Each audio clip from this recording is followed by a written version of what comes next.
नमस्कार. जय श्रीराम. मंडळी, आपण अशी म्हण म्हणतो, जो जिता वही सिकंदर. म्हणजे सिकंदराला जगजेताई आपण उपाधी दिलेली आहे आणि आपण प्रत्येकाने आपल्या लहानपणापासून असं आपण म्हणत आलेलो आहोत. सिकंदर फक्त 33 वर्ष आयुष्य जगला आणि त्यातलं तो 20व्या वर्षी 19व्या वर्षी 20व्या वर्षी तो त्या राजा झाला ग्रीकचा. तिथून तो बाहेर पडला. 10-12 वर्ष तो बाहेरच होता, जगभर फिरत होता. तो ग्रीकपासून भारतापर्यंत येईपर्यंत सर्व राज्य त्यांनी जिंकलेली होती. मग खरंच त्यांनी भारत जिंकला का? कारण असा आपण ग्रीक लोकांनी जो इतिहास लिहिलेला आहे, युनानी लोकांचा जो इतिहास लिहिलेला आहे, त्यामुळे त्यांनी भारतात आल्यावर त्याने पूर्वराजाचा पराभव केला असं लिहिलं आणि पूर्वराजाला त्यांनी सोडून दिलं. की पूर्वराजाला त्यांनी पकडलं आणि विचारलं की तुला काय पाहिजे बोल, तुला काय पाहिजे, तुला काय दंड करावा अशी तुझी इच्छा आहे, तू सांग. तर पूर्वराजा असं म्हणाला, एक राजा दुसऱ्या राजाच्या बाबतीत जे करेल ते करावं. म्हणून त्याने पूर्वजाला असं हे ऐकलं उत्तर. आणि उत्तर ऐकल्यानंतर तो चकित झाला की हा याचना करत नाही आहे, भीक मागत नाही आहे, मला सोडा. कारण आज पण ते सर्व राजे काय म्हटले पकडलेले. तो जग जिंकत जेव्हा आला सिकंदर, ते प्रत्येक राजाला त्यांनी गुलाम केलं. त्याला पकडलं तेव्हा ते प्रत्येक राजा प्राणांची भीक मागत होते, दयेची याचना करत होते. असं पूर्वजाने केलं नाही. तर ह्यांनी सांगितले की एक राजा दुसऱ्या राजाच्या बाबतीत जे करेल ते कर. त्यामुळे तो या उत्तराने खुश झाला आणि त्यांनी पूर्वजाला सोडून दिलं, त्याचं राज्य दान केलं, परत दिलं. असा युनानी इतिहास लिहिलेला आहे, ग्रीकने असा इतिहास लिहिलेला आहे. पण ते असाच इतिहास लिहिणार जो तो आपापल्या बाजूने इतिहास लिहिणार हे खरं आहे. भारतामध्ये मात्र पुरुराजाबद्दल, ह्या सगळ्याबद्दल, पुरुराजाचे सिकंदर असेल ह्यांच्याविषयी फारसं लिखाण झालेलं नाही.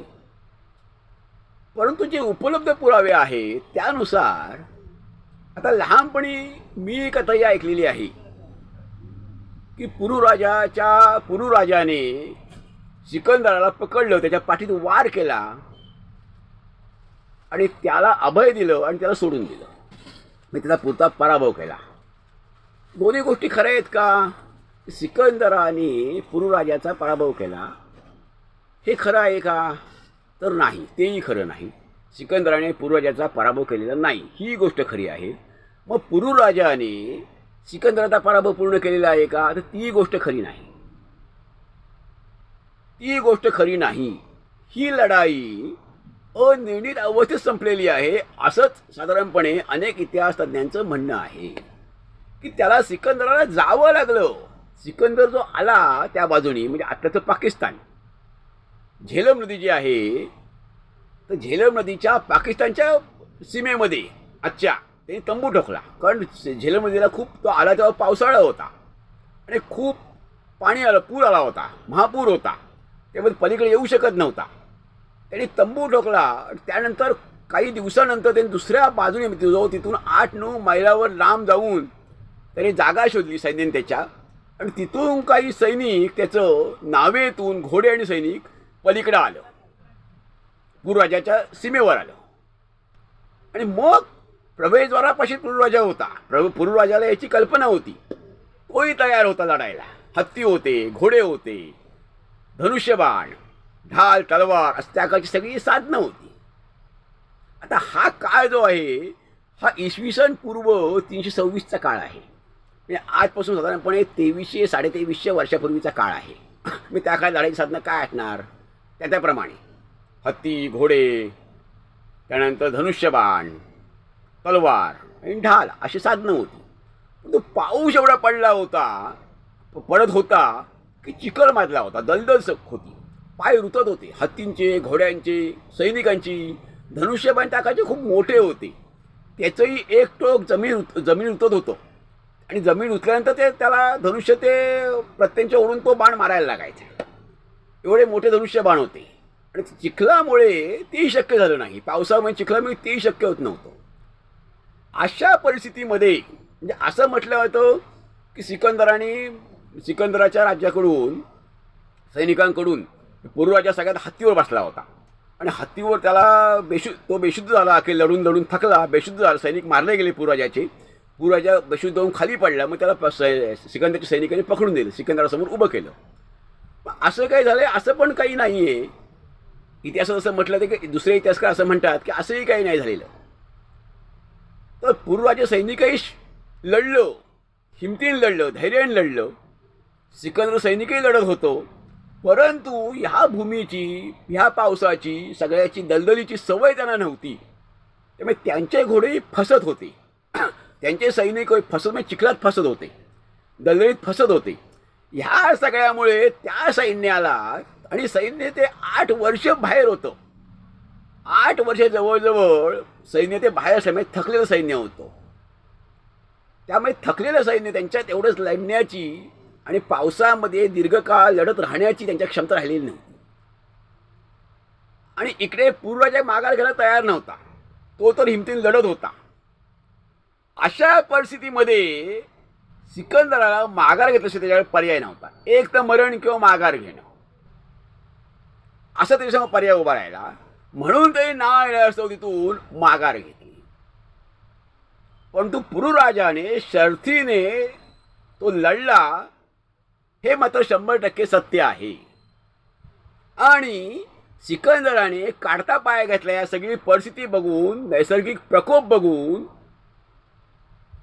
दलदल बघून, पाऊस बघून, चिखल बघून, आणि सैनिक आपले दमलेले आहेत, थकलेले आहेत, त्यांना परतीच्या प्रवासाची ओढ लागलेली आहे, आपल्या घरच्यांची ओढ लागलेली आहे, हेही लक्षात त्यांनी घेतलं आणि त्याने तिथून काढता पाय घेतला.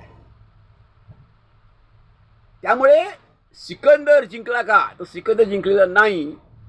आणि पुरुराजांनी पूर्ण पराभव केला का? सिकंदर पकडलं का? तर असंही कुठे इतिहासात नाही. त्या सगळ्या थोड्या ऐकोऐकीच्या गोष्टी वाटतात. सिकंदराने धोरणात्मक निर्णय घेतला आणि सिकंदर हा सगळे प्राप्त परिस्थितीपुढे आपलं चालणार नाही काही बघून हे हतबल तो निघून गेला. म्हणजे एक प्रकारे हा खरं तर पुरुराजाचा हा विजयच मानायला पाहिजे. एक प्रकारे हा पुरुराजाचा विजयच मानला पाहिजे. कारण एवढे राजे शरण गेले होते. पुरुराजा जो सिकंदर जग जिंकायला बाहेर पडला, ते ग्रीकपासून भारतापर्यंत येईपर्यंत, म्हणजे आत्ताच्या पाकिस्तानपर्यंत झेलमतीपर्यंत येईपर्यंत अनेक राज्य भेटली, अनेक राजे भेटले. ते सगळे पराभूत झाले होते. सिकंदर त्यांना पराभूत केले होते आणि आपल्या अंकित केलं होतं. पण पुरुराजाने त्याला शर्थीने लढला आणि त्याला माघार घ्यायला भाग पाडली.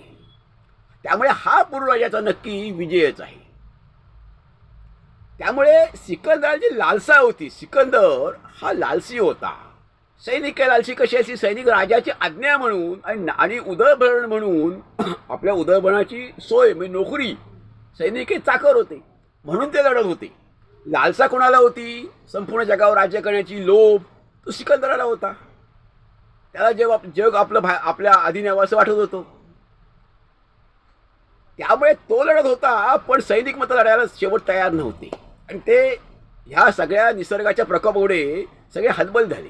त्यामुळे हा पुरुराजाचा नक्की विजय मानावा लागेल. ह्याचं कारण पुरुराजाने जर त्याला वाट मोकळी करून दिली असती, शरण गेला असता पुरुराजा सिकंदरापुढे, तर मात्र सिकंदर तिथूनच भारतामध्ये शिरला असता. आणि पुढे मात्र मग नंदराजा होता. नंदराजाचं सैन्य बलाढ्य होतं. पण तरी देखील मग मात्र त्याला शिरकाव करायला वाव मिळाला असता. तर पुरुराजाने मोठं काम केलेलं आहे, लढाई मोठी केलेली आहे, धैर्याने केलेली आहे, हे मानावं लागेल. आणि सिकंदर आपली केवळ लालसेपोटी, आपली लालसा, आपला लोभ, त्या लोभापायी तो अख्खं जग जिंकण्यासाठी बाहेर पडला. पण अखेरीस काय झालं? सिकंदर भारतातून परत जाताना तो वाटेत शेवटी एका आजाराने मृत्युमुखी पडला. म्हणजे तो परत राज्यात पोचला नाही. म्हणजे एक प्रकारे आपलं जे वाक्य आहे, जो जिता वही सिकंदर जग जिंकलो, तर असं झालेलं नाही. आणि जरी पूर्ण पराभव पुरुराजाने केलेला नसला सिकंदराचा, तरी देखील पुरुराजा हा एक प्रकारे जिंकला. शर्थीने त्यांनी लढत दिली. सगळे सैनिक हे प्राणपणाने लढले. हे आपल्याला मान्य करावं लागेल. मंडळी, आपलं काय मत आहे जरूर ऐकूया. द्यावा. धन्यवाद. जय हिंद, जय महाराज.